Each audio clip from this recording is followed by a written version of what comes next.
Boston. A city steeped in history, right?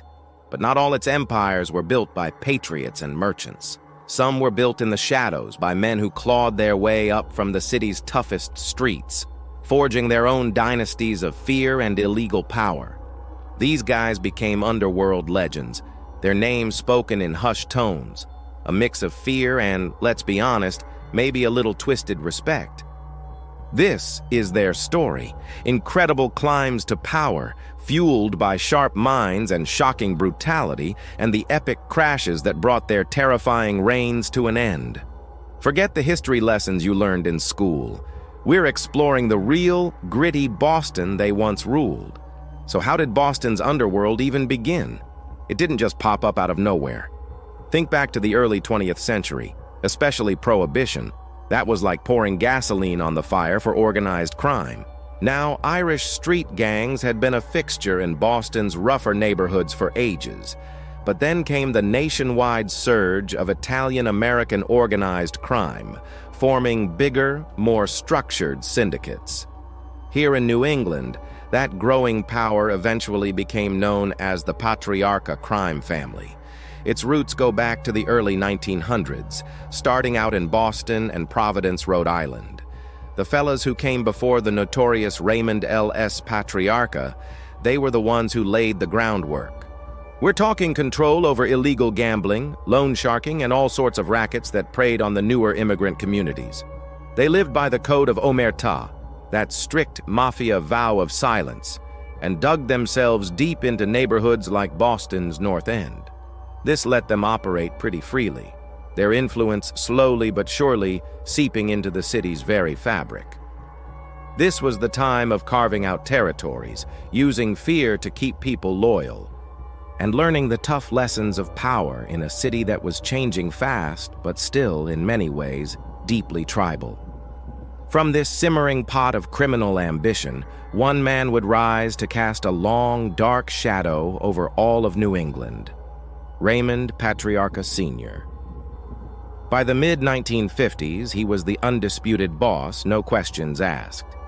Patriarca was your classic Mafia don, shrewd, absolutely feared, and wielding enormous power from his headquarters in Providence, Rhode Island, though his control stretched deep into Boston. For decades under his command, the Patriarca crime family was the undisputed heavyweight champion of organized crime in the region. Their operations were huge and diverse, a stranglehold on illegal gambling, devastating loan sharking that trapped countless victims, sophisticated labor racketeering, and even hidden stakes in legitimate businesses far away, like Las Vegas casinos. Patriarca's methods were straight out of the Mafia playbook, unwavering control enforced with brutal violence, strategic intimidation, and threads of corruption that reached into surprisingly high places. He was known for his smarts, often teaming up with non-Italians if it helped his business, something not all Mafia bosses of his time were keen on. The FBI during these years was really starting to zero in on La Cosa Nostra nationwide, and the Patriarca family was definitely in their crosshairs. This intense pressure, while aimed at taking down the Italian syndicate, actually ended up changing the whole criminal landscape, creating openings that other, lesser-known groups would eventually jump on. Raymond Patriarca was a legend in East Coast mob circles. His influence was felt far beyond his command post on Federal Hill. While the Italian Mafia, with its established traditions and national network, was grabbing all the headlines, Boston's unique social makeup also bred a different but just as tough kind of organized crime, the Irish gangs.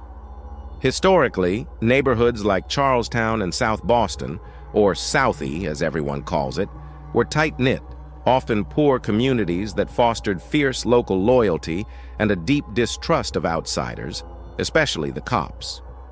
These closed-off environments became breeding grounds for crews of tough, often reckless, young men.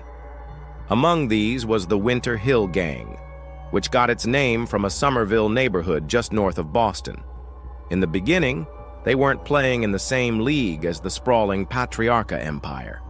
Their early stuff was more local, Small-time rackets, truck hijackings, and settling scores with a brutal efficiency that earned them a reputation for being seriously tough. Key early figures like James "Buddy" McClain and Howie Winter started to gather power, carving out their own spots in the city's criminal world. They were a different breed than their Italian counterparts, less about formal rules, more likely to explode into chaotic violence, but just as ambitious and dangerous. The seeds of a future power struggle were being planted in these gritty neighborhoods, a challenge that would eventually shake up the entire Boston underworld. Before James "Whitey" Bulger became the name everyone associates with Boston crime, Howie Winter was a major player leading the Winter Hill Gang. Winter was key in making the gang bigger and more sophisticated, moving them beyond simple street thuggery. One of their boldest and most profitable schemes was fixing horse races all over the northeastern United States. This wasn't simple stuff. It meant corrupting jockeys, trainers, and anyone else who could sway a race's outcome, bringing in huge profits for the gang. It was a daring move that showed their growing ambition and how organized they were becoming. As Winter Hill's influence grew, so did their taste for violence and their inevitable run-ins with other criminal groups fighting for control of the rackets. But of course, the very success and visibility of these schemes drew a lot of heat from the feds. In 1979, a massive federal indictment came down, targeting the gang's leadership for fixing races. Howie Winter and several other top members were convicted and locked up. This was a huge moment. While it was a blow to the Winter Hill Gang at the time, locking up its leader created a power vacuum. An opening that a younger, even more ruthless member of the gang was perfectly placed to grab. James Joseph "Whitey" Bulger was shaped in the tough world of South Boston's insular housing projects and the brutal federal prison system. His early life was all about a quick temper and a knack for crime, getting him his first arrest at just 14. He got into bank robberies and other offenses, quickly earning a reputation for a chilling, detached capacity for violence. A stint in the Air Force, marred by discipline problems. His criminal career really took off after a string of bank robberies landed him in federal prison in 1956. Bulger did time in some of the country's toughest spots, including Atlanta, Leavenworth, and the infamous Alcatraz. This period changed him. It was in these harsh places that he got harder, learned the brutal rules of life among career criminals, and maybe, just maybe, first figured out how useful information and manipulation could be.